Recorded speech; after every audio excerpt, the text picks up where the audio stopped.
Unit 1 into Unit 2, and how about a little bit of you-know-what? You're listening to The Daily Show. The Daily Show? The Daily Show. The Daily Show. On Men's Radio. Men's Radio. Men's Radio. Men's Radio. With Russ Kane. Hi, everybody. I'm Russ Kane. As you just heard, this is The Daily Show exclusive to Men's Radio Station, part of the SMRG group, which is the Sound Mind Radio Group. Something we started a few years ago, only putting into operation now. I hope you had a lovely weekend. I went to a wedding fair. I've never been to a wedding fair before, have I? No. I went to a wedding fair just to see what they were like. Not that I'm getting married, God forbid. No, I went there as a celebrant. And just to see what was going on as a celebrant there and see how things were. And interesting. I've never seen such fantastic cakes, although I have to say, the thing that caught my eye the most, the chocolate fountain. Oh my God, the chocolate fountain. The best chocolate fountains. I could have stayed there for about 3 hours just pretending that I was interested in what the guy had to say. Now, before I bring on my wonderful on-screen partner, but I mean that in a professional way, not that I find him attractive, just a couple of things. In 2 weeks' time, it will be my show, Unwise, but not illegal, at the German Street Theatre. There are very few, and I mean very few, I'm not just saying it, which means it's half empty. I mean very, very, very few, tiny handful of tickets. There's a 3 o'clock show, and there's a 6 o'clock show. It's on Sunday, the 5th of November. You can go to the 3 o'clock or the 6 o'clock, German Street Theatre. People say, where is that? I don't know. I think the clue's in the name, right? Could be in German Street. Could be wrong. No, it's in German Street. Phone the box office now. There's the number on the screen. Give him a call. I would love to see you there. Right. You know him. You love him. He is the king of comedy. And God knows, I could do with a laugh at the moment. Mr. Neil Longie Long. Here's the thing. I'm still disappointed you won't let me do my stand-up as the warm-up for your show. Still gutted about that. Can I tell you why? I'll tell you why. Because it's too freaking good. Oh, shut up. Really bloody good. It is, you know, if you've just joined the show, and I can see our first guest is waiting in the wings. Richard will be with you in a sec. Fabulous guest, by the way. You're going to love this guy. A terrific guest you are. Just great. Great guy. Great guy. Terrific guy. One of the best guys I've ever met. Terrific guy. Did more. I can't do it. Couple of things. I want to talk about mental health for a sec. Richard, bear with me. I've come off social media. I'm on social media because obviously we broadcast the Daily Show on social media and stuff. I'm coming on, and I did it to push our latest podcast with the fantastic Francoise Pascal. Think you know it? Think again. That's Walk the Talk, The Hero's Journey. It's up on my Facebook page and Twitter and everywhere. But I am off social media. I'm going to stay off it as much as I humanly can. Neil, you will get this. It absolutely crushed me the last 2 weeks. The last 2 weeks I have just been as low as I could possibly remember. There's no point in me pontificating about mental health if I can't talk about my own. What happened on October 7th and the world's reaction to it has been appalling. What I've seen in London and the UK, the way the police have dealt with it, the mayor has dealt with it, TfL have dealt with it. I'm out of here. Can't take it. So that's actually not a bad strategy. And I'm telling you, Thank you, Longie. Thanks, man. Sorry, we've got that infernal delay this morning. The only reason I'm mentioning it, and it's nothing to do with. Oh, bugger. I'll just say this. It's not because of ego. It's because people think I blocked them. I haven't blocked you at all. I'm just off it, which means I reserve my account. I just don't want to be on it anymore right now. It's a cesspit of shit, and I just do not. From a mental health point of view. From the horrible, you're going to love this guy, Longie. Can I just share something very quickly? From a mental health point of view, I attended an online teaching thing, and it went back into the history of well-being, how communities would gel, and the healthiest amount for a community where everyone essentially has everyone's back is 150 people, not the whole world, which you can get on this. So, any more than 150 is much too much for us to handle. And we're all taking in this worldwide shit day in, day out. I don't blame you. It's actually really good to have a digital detox. Second thing, it's really good for mental health. Second thing, one of our lovely listeners, I won't name her, but I think she came on the show on Friday and we did some tapping, some EFT. And then afterwards, we had a little bit of a private session. We stayed on here, not broadcasting. We could see each other. And she's had some fantastic results. No. Much better. No, I kept going back and thinking, my God, you're still doing it. Wow. Yep. Yeah. And it just worked. I'm not going to name her, but I know she's watching now. So glad you're feeling better and really happy to help. Well, we won't name anybody. We won't name anybody at all. That's coming in from New York City, and this is coming in from upstate New York, which is a huge Greetings, place. Right, Elizabeth. let's get on and to our wonderful Hi Hazel. Yes, Hi to everybody. Anyway, that's the box office number. Now, I want to bring on our fabulous guest. Such an interesting guy. We've had many conversations and at length, and I found him absolutely charming. Introduced to me by a wonderful mutual friend called Louise Roby, who I've known for years. Ladies and gentlemen, please welcome Richard Atherton. Hello. Hi. How you doing, Richard? I'm doing brilliantly. So glad to be Good. here. I'm glad. We're even more happy that you're here. We're even more happy that you are here. I'm just trying to sort this out and get this so it can be done nicely because we want to see you. There we go. That's what we want. There I am. Right. Richard, tell us all about yourself. Okay. All about myself.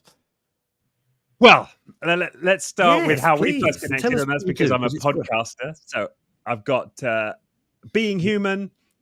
We've just completed our 274th episode. And I work in the business world, and the original mission with Being Human was how can we open up conversations in the business world to talk about things that are perhaps normally taboo. Well, let's break that open and let's have conversations on what it means to be human at the deepest level. And bring that into a business context. So that's the mission with the podcast. It's doing great. We're just about to hit 10,000 subscribers on YouTube, and well done. Yeah, we've had some fantastic guests, of course, including you, Russ, which we definitely really appreciated that, and opportunity to get into men's mental health, which I loved. So that's one of my roles. I'm also a coach and a facilitator. I work with a lot of senior leaders and teams in different businesses and to help them elevate their game in whatever it is they're out to achieve. And often that means going a little deeper and going beneath the surface of who we are and getting into our histories. That can be at an individual level and even sometimes at a team level, sort of acknowledging what's gone on in the past. And I'm really glad this is coming into the business world, because I think it wouldn't have been that many years ago when something like this would have been kind of scornfully sniffed at as so-called soft skills or something like that. And yet it's a happy team is a productive team. We know from science that happiness leads to success, not the other way around. So I'm really glad the conversation is happening. Yeah, it is. It's definitely starting to shift. It is certainly starting to shift, and it's about time. Yeah. And I hope that Richard, my podcast and what I'm doing is helping that now. For sure. So how far back do you want me to go, Russ? Let me ask you this. No, Richard, we've got a horrible lag today. So if you're watching this, it sounds like we're trying to talk over each other. We're not. What we're hearing and what you're hearing, there are a few seconds delay and pauses. It's just tech. There's nothing we can do about it. Richard, how far have corporations moved away from only caring about the bottom line and actually caring about the people that it employs? Where do you think you are on a scale of, say, 1 to 10? 10 being they care, 1 being they couldn't give a monkeys. Yeah, great question. I mean, I think they're probably a 3 or a 4, right? which doesn't sound necessarily that positive. But I think, Wow. from where we're at, from where we were, I think, there's been a big shift. And Why? I think sorry. Why? Why now? Well, I think the pandemic made a huge difference. I think because people were literally bringing their homes into the office via Zoom calls. I think that Yes. the lines got blurred, and people were sort of forced, in some senses, to take more of an interest in what was going on for people in their home lives. And I think a growing realization that just the state of disengagement of employees in the workplace, and the levels of unhappiness that exist as a result of people's experience of work life. I mean, that's not the only factor, of course, but it's a big factor, and a lot of companies are taking that seriously. And there are a lot of great leaders out there who are seeking to create very different work cultures. I'm drawn to a guy called Vishen Lakiani. He works. He co-founded the company Mind Valley, which is the world's biggest mind, body, spirit learning platform. He calls it Education Evolved, which is fantastic. And he's very, very big on that, on well-being in the workplace, because he realizes, he studies all the science, that, as I alluded to earlier, it's and we have the scientific backing for this. Happiness leads to success. It's not the other way around. Yeah, exactly. And this militant kind of go, success can work for a bit, but then people just realize they spend their whole life climbing the ladder that's up the wrong wall, if you like. Yeah. But I know Vishen. Richard, great work. Sorry, Richard. Oh God, this is so difficult. I'm so sorry about the tech, folks. Just get over it. One of my kids emigrated, very sensible, and works in the USA for an enormous company, which I won't mention. He's very senior there, which is a mystery to me. But there we go. 5 minutes ago, I was putting five minutes ago, I was putting Germaline on his knees. But there we go. Now he's running the world. They have a culture over there that is really brutal. They don't care at all. Now it's interesting, and I wanted to explore with you. They're paid a fortune. I mean, huge sums of money, eye-watering sums of money. But you're not expected to have a private life. You're not expected to have a private life at all. Yeah. How does that equate with, say, the UK? Because we have a lot of Americans in the audience and watching from New York and all over the place. So how does that equate? The American, it's all profit driven, and if you don't succeed, you're out, to having a more kind of caring or pretend caring attitude. Well, interestingly, the disengagement levels in the UK are worse than in America. So we have one of the highest, according to the Gallup surveys at least, the highest levels of disengagement of any country. So yes, you're right. Often that sort of aggressive capitalist mentality exists to a great degree in America, but for whatever reason, they're getting the culture. In spite of that, they're getting business culture right to a greater extent than the Brits are. So why are we so behind? Interesting, because he suffers, and I go, yeah, interesting. Yeah, why? Why are we so behind America? What are we?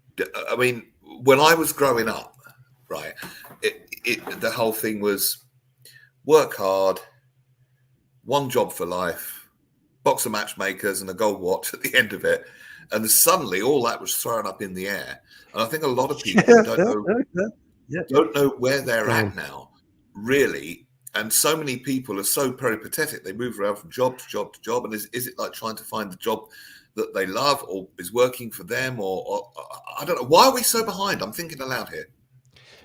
Yeah, it's a great question. And I honestly don't have a good, answer to that. But I mean, I in a sense, that's the extent to which Britain and the US are in different stages. I think the biggest is one question, but I think the bigger reflection here is that disengagement is prevalent across all Western societies. I mean, there's no Western country really getting this right.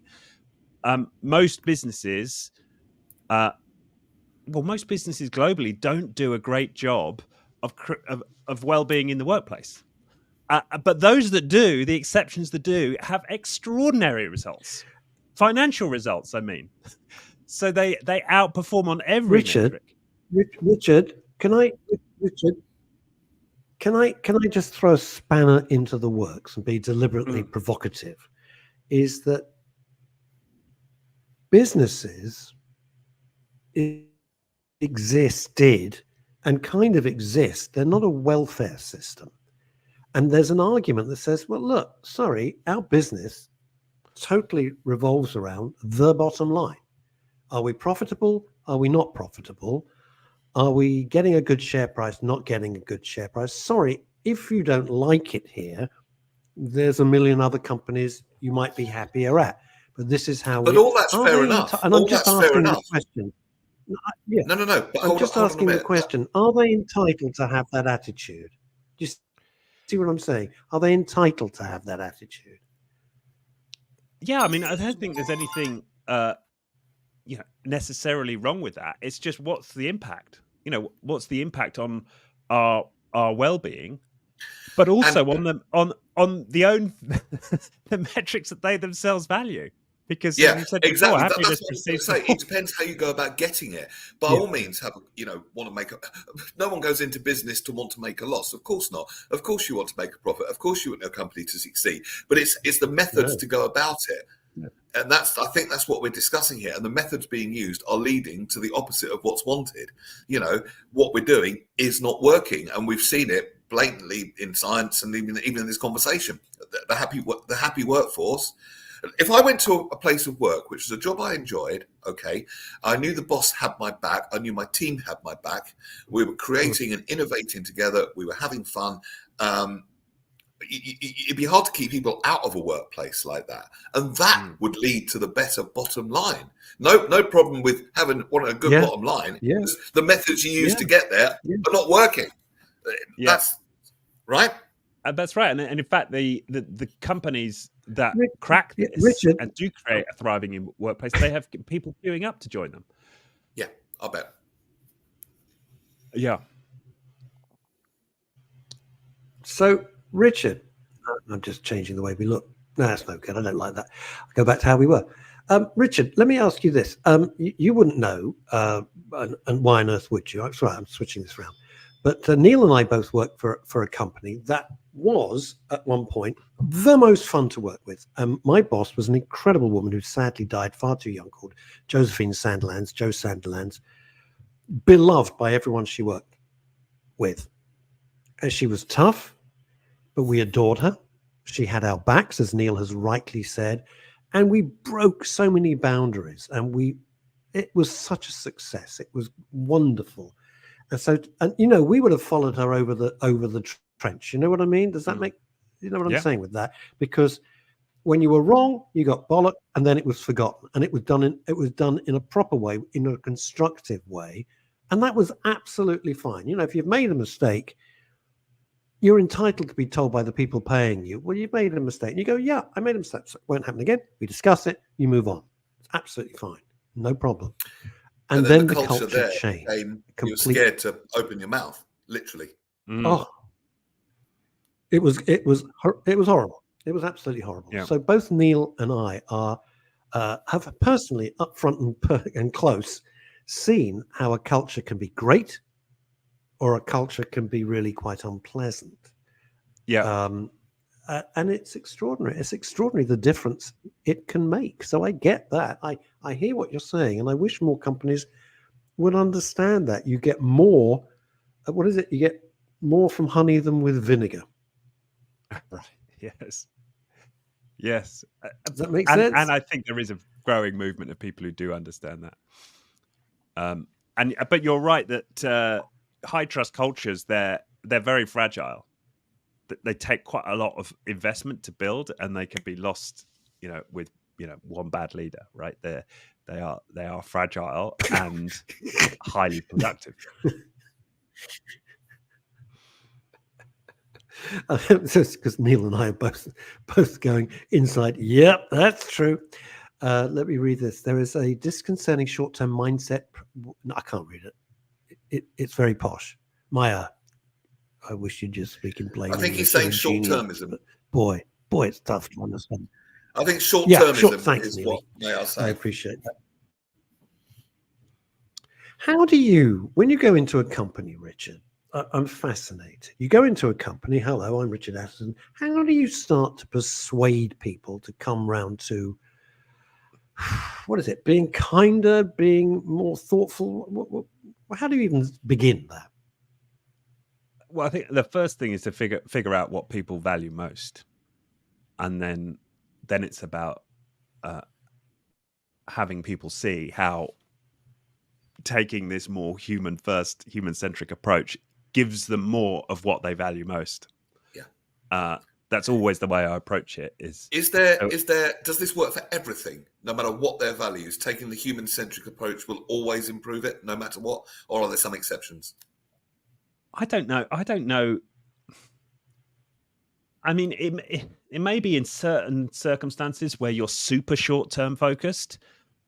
If you wanted to, let's say you're a business and you've got to find, X million by the end of the quarter, and let's say that's in profit, it may very well be that your best possible option to achieve that in a very short time scale is to fire a bunch of people or to cut a corner in some places in terms of your people investment to achieve that number.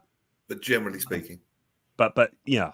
In terms of anything from the medium to the long term, there's because really all businesses are based on human capital.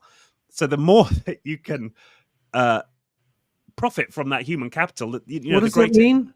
I'm so sorry. So you basically what is human capital? I actually don't know what that means.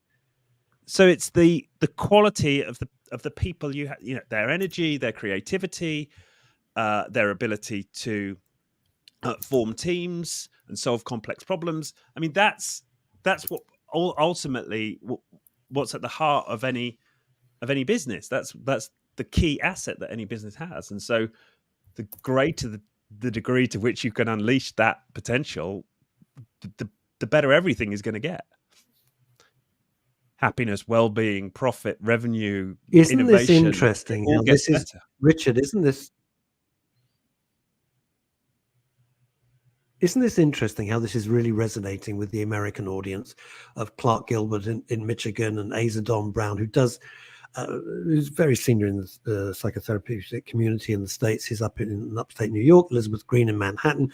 Really interesting how this is sitting with, which is the center of capitalism, the United States, whether the ghastly squad thinks so or not, they're never going to change that.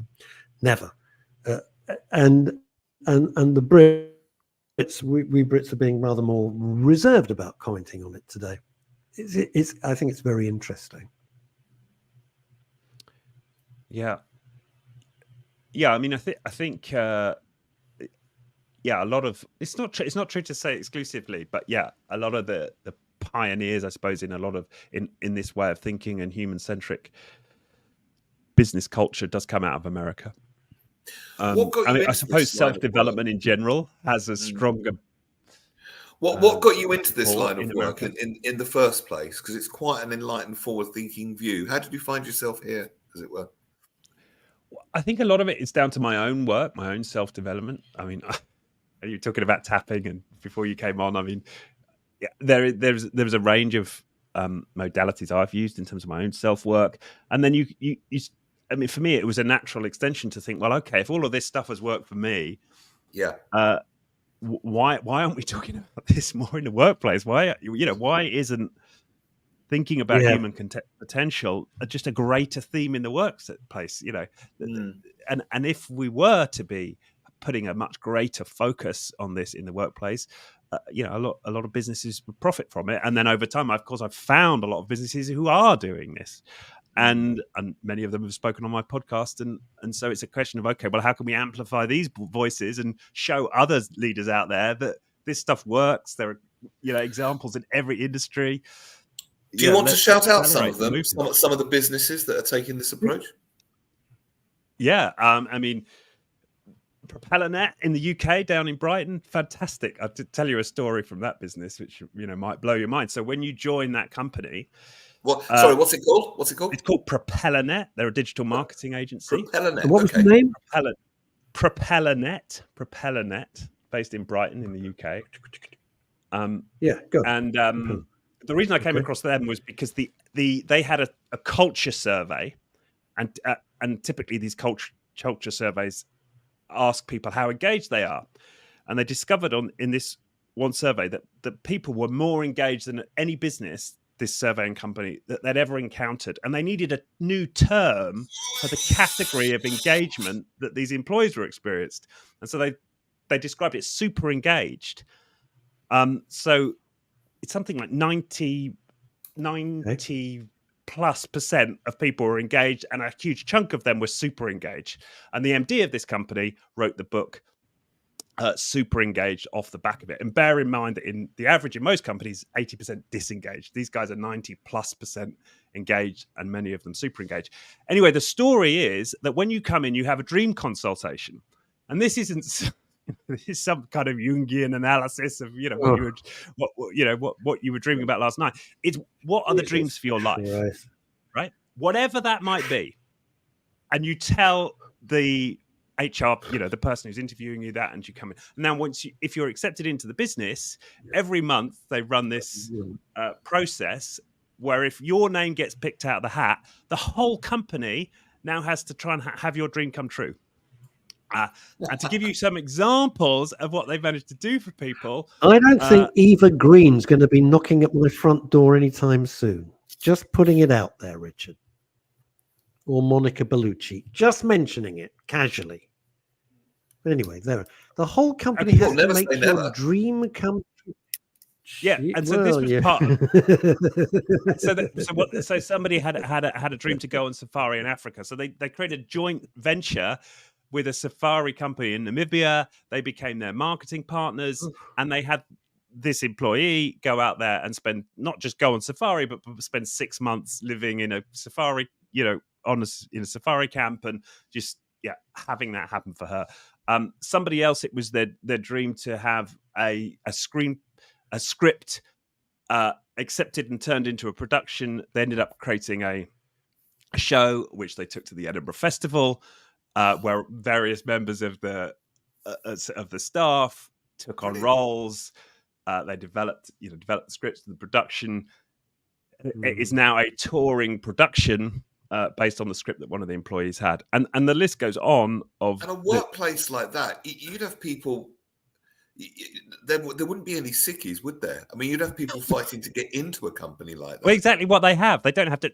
They spend zero money on recruitment advertising. They spend zero money on recruiters. I mean, imagine taking that attitude into schools and making education fun. Imagine that. That's it. Yeah. Truancy would be a relic God of the past. forbid. God forbid. Jeez. Imagine having an educational system, Longie, that actually reflected the world in which we live. Yeah. Imagine having an education system where you're taught basic skills that you will need for life. Because here's a shock. Even at my age, I have never, since I took O-level maths, used trigonometry, sines, cosines, or algebra. Not once. Oh, but you have used tangents because you go off at them quite a lot. Do I know how to do a balance sheet? No. Yay! Come on. It's very interesting. Richard, Richard, come on. Richard, you kind of lost me with dream analysis because it's like, oh, Jesus Christ. But I will say this. In my happiest days of my life, which was as an advertising copywriter, I couldn't wait to get into my office every day. God, there you go. I didn't just love it. I adored it. The people I met there are still my friends. Years and years and years, like decades later, we're still friends. One I still work with just had another magnificent book published. It's fabulous. I was honored to write with it. But like the fun we had, and the interesting thing is we worked crazy hard. And if you couldn't, I'll be with you in a second, Longie. If you couldn't hack it, you had to go, right? But we worked hard, but we played, oh my God, which I can't talk about, so hard. But the results we had were sensational. We award after award after award, and the businesses grew It was a joy. I can't tell you. I was so excited. I was pumped every time I walked through the door. It was great. Just loved it. So Well, I that sounds get like that. If you have the right, it's a fantastic workplace. I mean, if I'm we'd going have to call walked it into the atmosphere. I don't know. the place that It should was not be just named, so much we were asked, fun. if we'd have walked in, sorry, if Yeah. we had walked into the place that cannot be named and we were asked, what's our fondest dream, and people would all get behind that. I mean, Yeah. Russ isn't convinced. behave yourself. You know how bad it was. I'm going to say this, Richard. You have to understand something, and I'm not going to say anything I shouldn't. But it was so tough when you were fired. When you were fired, even the most charming, lovely people, I'll tell you later who it wasn't, Neil, were escorted by security. Like, what? What do you think they're going to steal? Yeah, I know who it was. You don't have to Pathetic. tell me later. It's horrible. Yeah. It was Power play. pathetic and so demeaning in front of everybody who were their friends. It was appalling. It's like having the Stasi turn up in East Germany, communist East. It was horrible. Not a way to treat people. Be escorted off the premises. It's ridiculous. So if people want to learn more about you, firsthuman.com. That's the website. Yeah, that's where they can come. We offer coaching, we offer leadership development programs. Yeah, that's the place they And can it sounds come like if the they want kind to of work with leadership. me. It sounds like the kind of leadership that the world really needs right now. It sounds like you're really forward thinking, taking the best of what's working out of presumably many cultures and putting it all into one workable package. Many work cultures, I should say. Interesting. It's like the evolved version, isn't it? It's workplace evolved, if you like. I like it. Yeah, and really, we're not trying to prophesize any particular way of doing things. It's not like we go into every company and say, right, you need to institute like a dream machine, and that's what you need to do to improve your culture. The answers are always within. It's the same with self-development. The answers are always there. In any particular business, in any particular context, people know what's best for their people. People know what would make a difference in their culture, in their perspective. It's just giving people the space to ask themselves the right questions. Yeah. I mean, you've got so many books behind you. I'm guessing at least one of them must be about NLP. And one of the tenets of NLP, you must have done NLP. I'm guessing you have, is that people have all the resources they need, like you say, inside themselves. And it's the job of a good NLP practitioner. And there are people that go into business and do this. I don't, but I know people that do. And it really is just a question of tapping, helping people find the keys to themselves. The keys to themselves. You're not imposing stuff from the outside. You're just providing a safe space and a forum for people to develop, to flourish, to thrive. And they already have all the resources within. And I really do believe that. Yeah, no, that's one of our principles. Richard, right. There's a very good point made by Dave Sleet up in Fife in Scotland. Dave's the head of ANA, a terrific organization. Please look it up, ANAY, ANA. And Dave says this: the art of successful employment selection is in the cohesion of people that blend into a team rather than selecting individuals and telling them to work as a team. Do you find, I want to rephrase this, in my experience, which is quite long now, here's the thing, you meet some people in business, you think, yeah, they may be the best in their job. I'm never going to be able to work with this person because there's nothing. The energy, call it what you will, call it the energy, call it the aura, call it, I just don't like them. that you're just not going to get on with them. And I would rather work with people that I like and can get on with and discuss things without having to faff around. And they may not be the best, but I think we'll get better results. Or am I being completely delusional? No, that reminds me of the All Blacks rugby team, right? That's their one of their tenets is they don't select primarily on ability. They select first on, are you going to work well in the team? And then they can work on your skills. Yeah, I subscribe to that 100%. Yeah. I don't think it's true of suppliers. I don't think it's true of suppliers, Richard. If you're sorry, what I was going to say is, just to be clear, if you're paying for a service, it's a service. You can like the people or not, but it's a service, and you want the best service for your company. It doesn't matter what it is. Providing envelopes, it's irrelevant. All right, that doesn't matter. You don't have to like these people or not like that. They're a service. But if they're in your office, by office I mean virtual office or real office, but you're meant to be a team, it's so much easier if you get on. Or am I just again being delusional?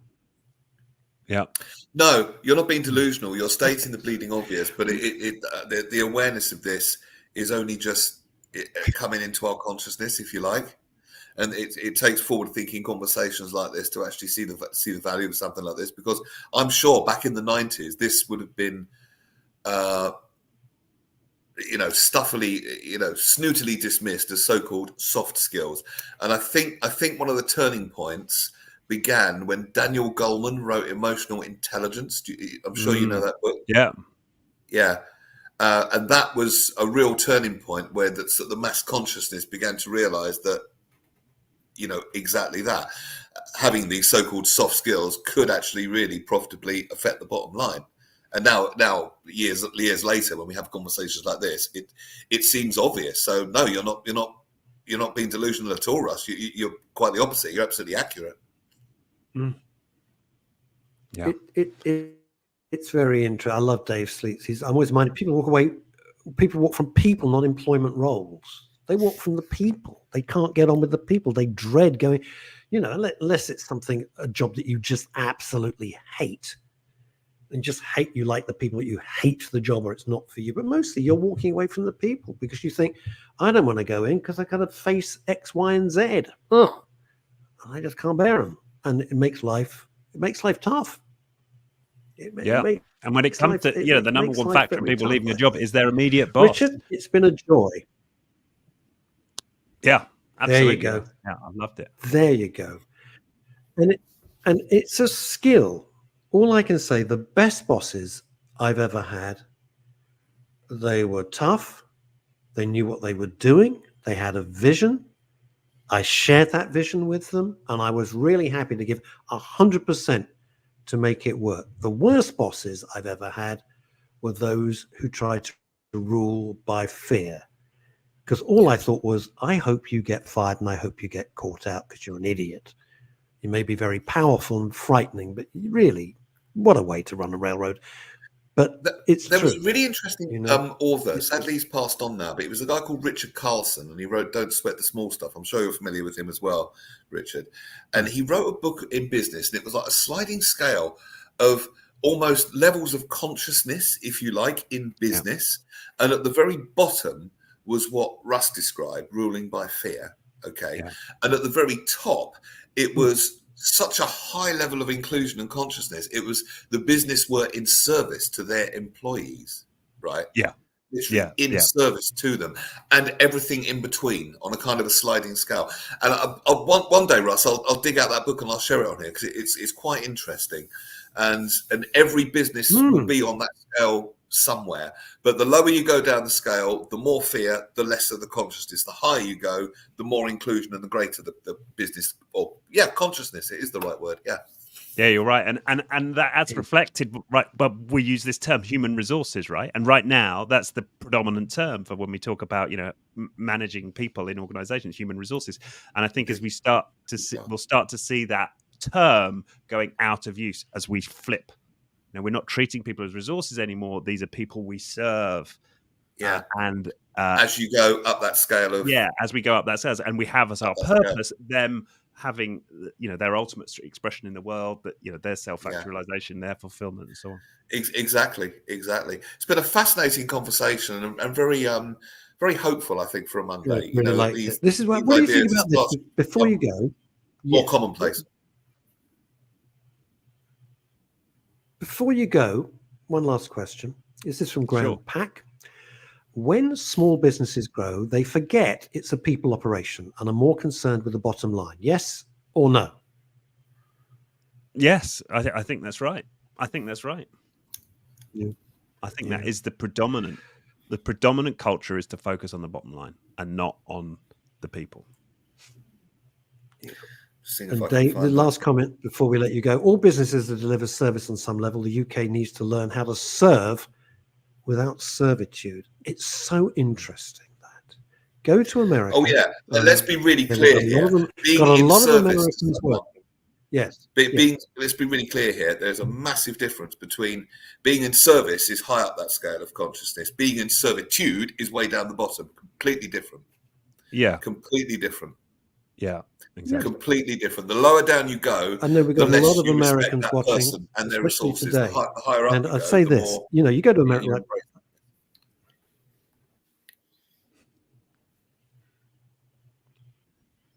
okay, well, I was going to say and then I'm going to let you go, Richard, because the next guest is waiting in our digital green room, enjoying our digital coffee and digital Danish pastries. If you go to America and you go to a restaurant, or go to a shop, they are really pleased to serve you. That does not mean they're servile, but they take pride in what they do. Pride in what they do, right? And it And doesn't over make, here, and it doesn't matter holy what God, it yeah, no is. wonder I was just Amazon has done so I was well. in a very kind of normal pub chain the other day, and the guy behind the bar took absolute delight in what he was doing, and it's really, really refreshing. Clearly he's going to do well with an attitude like that. But lower down the state of consciousness, he'd have been, whatever, can't be bothered. Yeah. When does the shift end? You can see it everywhere. Right. Richard, we have to let you go, fella, because... Thank you, Richard. It's been fascinating. All right. Great Richard, to meet we've got to let you. you go. Firsthuman.com. Check him out. Much. Great to see you again, Richard. All right. Check him out. Enjoy the See rest you of soon, Richard. Bye-bye.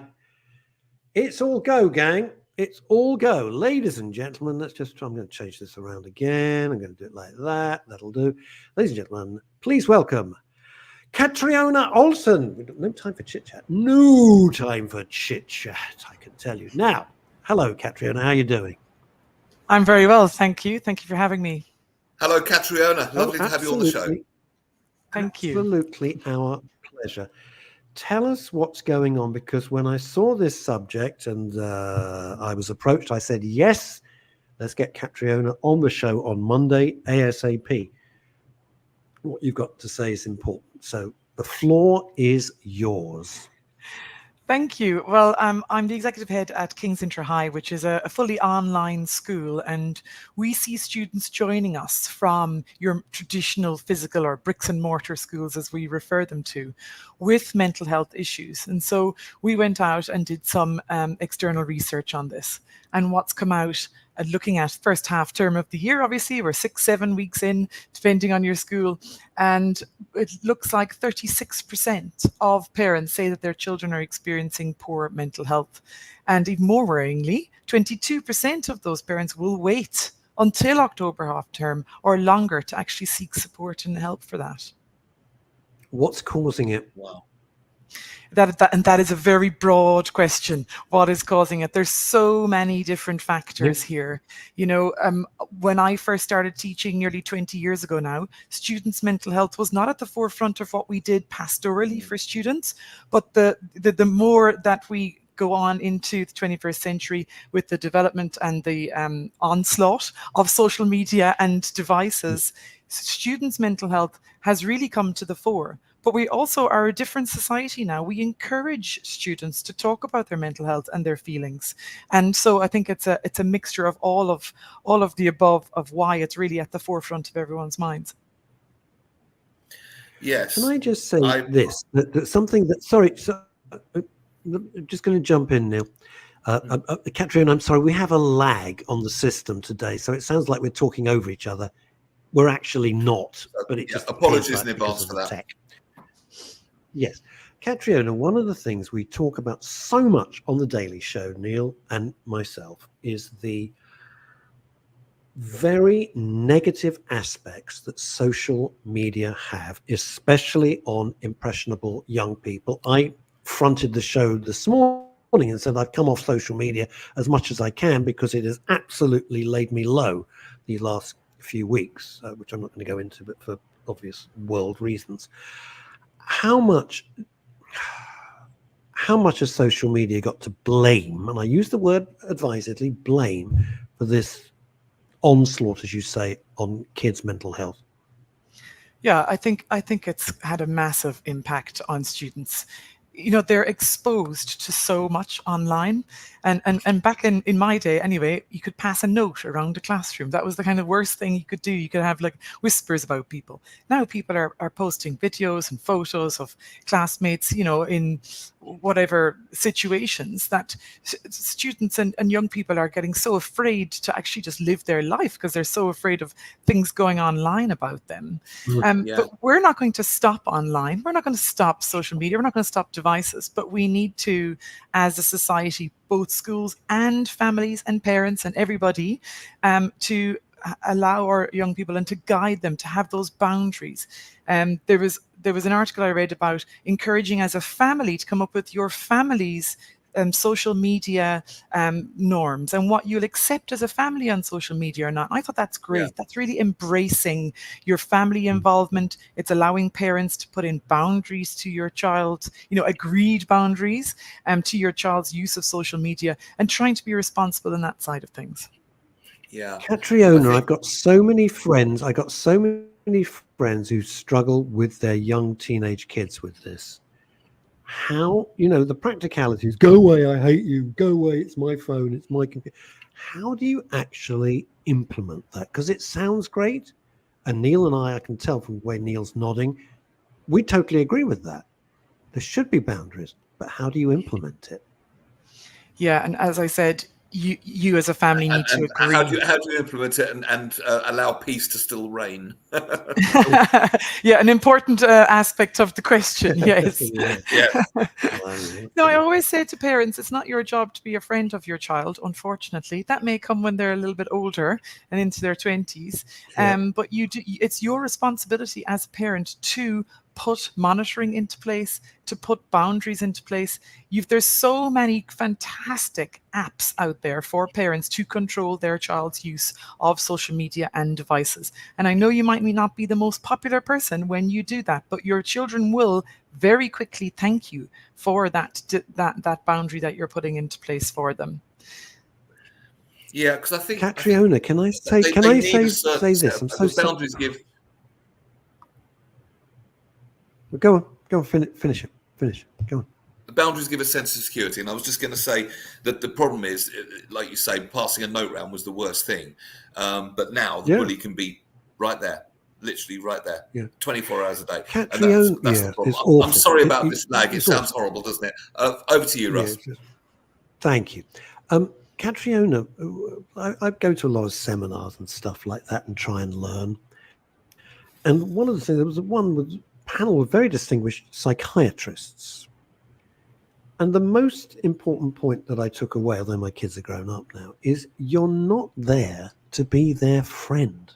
This is a sort of horrible Americanism. I'm sorry for our American viewers, of which there are many today, but it is, I've got to be your friend and I'm going to shit. No, you're not. You're there as their dad or their mum. You can be their friend later. And they know not everything will always go smoothly. And we seem to have got into a position where we've got to be their friend and can't upset them, can't impose boundaries because that's all terrible. No, that's called parenting. I completely agree with you. Parenting. Yes, completely agree with you. And parents have to put boundaries into place. That a teenager, they don't have the skills to be able to put their own boundaries in place. You need to help them and support them. The same as you put boundaries in place when they were a toddler, you need to keep doing that when they grow up and into teenage years and into young adults, because otherwise they're not going to be able to handle just the amount of information, the amount of things they can access on their devices. I often hear from my personal friends as well that once their children were given devices, they changed. They actually changed. They've seen the change in their young people. And my advice always back to them is, well, did you from the off agree on acceptable use and agree on the limits of time and what social media networks you're on and things like that? So you've got to kind of start it off right. It's and also, I know this is, I agree with you, Elizabeth, and there's another thing, and I'm sorry, it's a slight tangent. Stop oversharing with your children. They do not want to know every last nut and bolt of your problems. They're children. They don't want to hear it. They really don't. They're not your friends. They're your kids. Treat them as your kids. I know that's a slight tangent, but there's, people think, oh, it's great. I was very open. No, they don't want to know that. They don't want to be worried about you. Yeah. They don't have. Sorry. They don't I think have it's the also capacity. important to.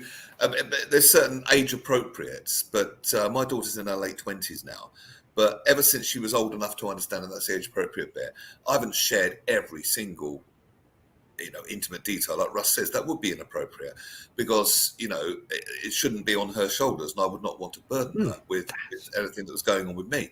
Absolutely not. But to put a slight nuance in, I've always been very honest with her. And in doing so, communicate that it's okay to have feelings, it's okay to express your feelings and all that sort of thing. So I think honesty is one thing, and it's different from oversharing, shall we say. Yes. Yeah. And I completely agree with both of you. We have to remember that teenagers, they can't handle a lot of the kind of mental weight that we have as adults. We can slowly trickle that in and help them to deal with that.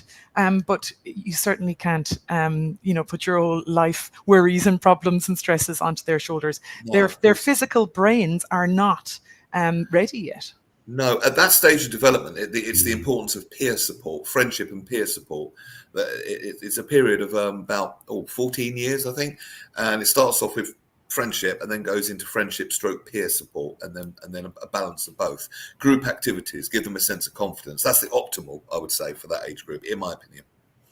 Yeah. Catriona, tell us about this King's InterHigh, because I wasn't too aware about it, but I'm beginning to love the idea. Yeah, and not too many people are aware. The amount of parents that say to me, well, I've never knew this alternative existed out there. So yeah, we are a fully online school. So the same as you would have in a physical school, you have your live lessons taught to you by teachers such as myself. You follow a timetable. We have assembly. We have a forum group or tutor group in the morning. We have clubs and societies in the afternoon. We really run just like a physical school, except for we do it online. So students come to us for a variety of different reasons, but linked to this research I'm talking to you about today, one group of students come to us is because of school-related anxiety or mental health issues that are exacerbated by going into the physical school environment.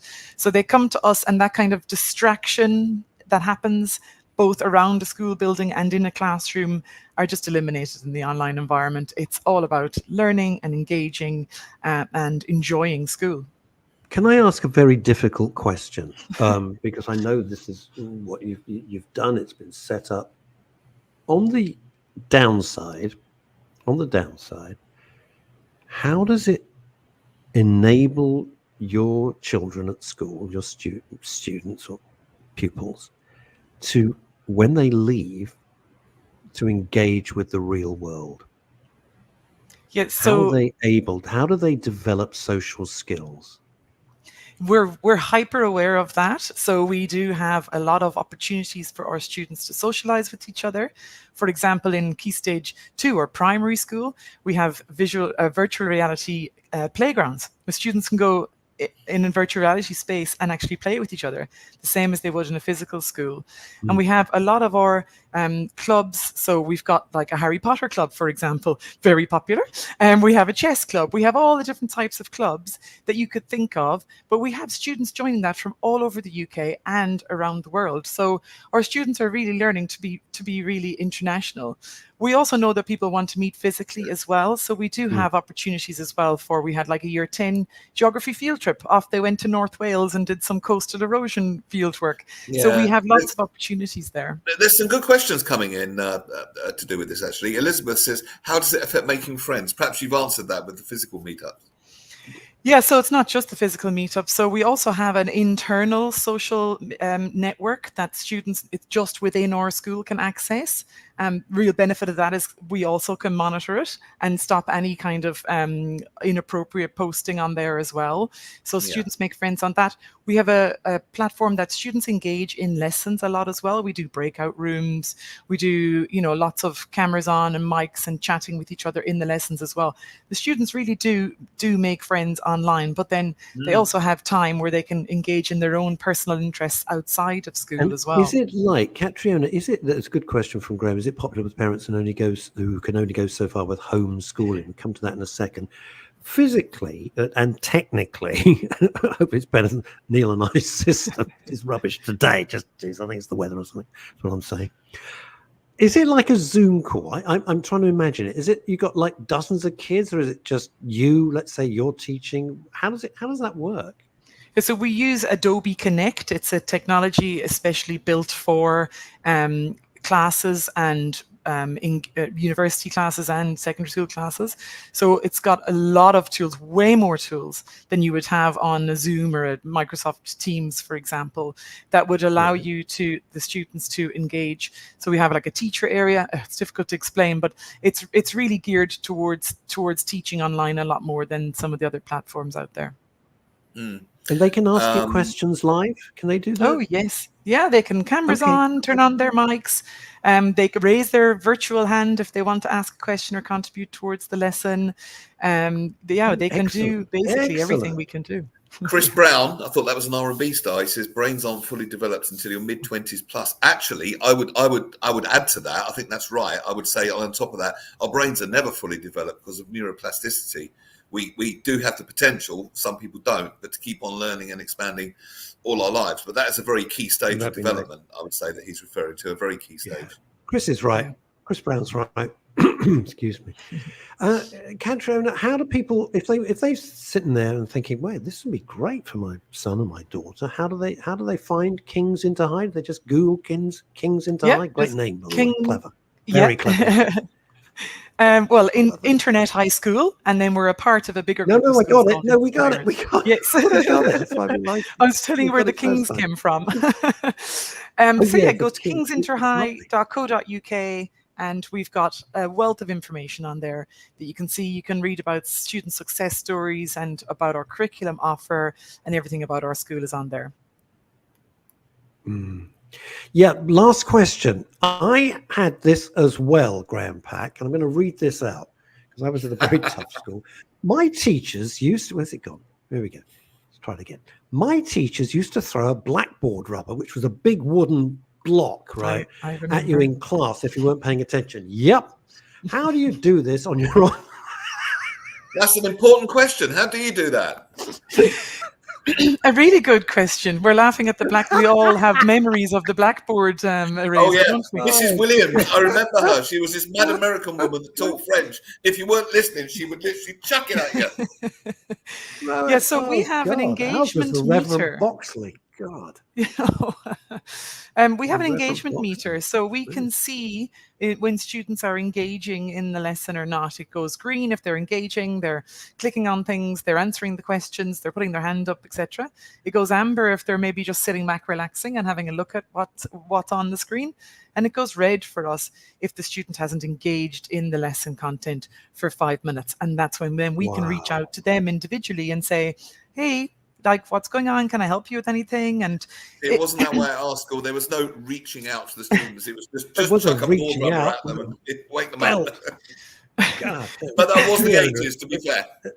Catriona, it's been an absolute pleasure. Thank you so much for joining us. Thank you, Catriona. Very important stuff. Anyway, all the details are. Good luck. It's a fascinating development in the way we interact. What an interesting show today. Really forward thinking. Yeah. Thank you, Catriona. Lovely to meet you. kingsinterhigh.co.uk if you'd like some more information. Thank you both so much. There we go. There you go. What a show. How smashing is that? I like that a lot. That was really very good. Right, while I've got you, just before you go, once again, shameless plug, I don't care. German Street box office 0207 287 2875. That's 0207 I'll be on the door selling rotten tomatoes. That's right. Yeah, and Longie will be there. You can come up to Longie and go, yeah, you're great. I love you. And Neil will go, I wish you all the very best. Looking forward to coming to see it. It's really nice, but I'm just putting it up there. What the heck? There are very few tickets left. A fascinating show today. Hope you've enjoyed it. Hi to everybody in America. Hi to everybody all over the UK, up in Scotland, everywhere you go. Neil, as always, a pleasure. Apologies that the tech wasn't up to scratch, but That's life, with or without Esther Rantzen. Until Wednesday, with Neil and I will be back. Take care, everybody.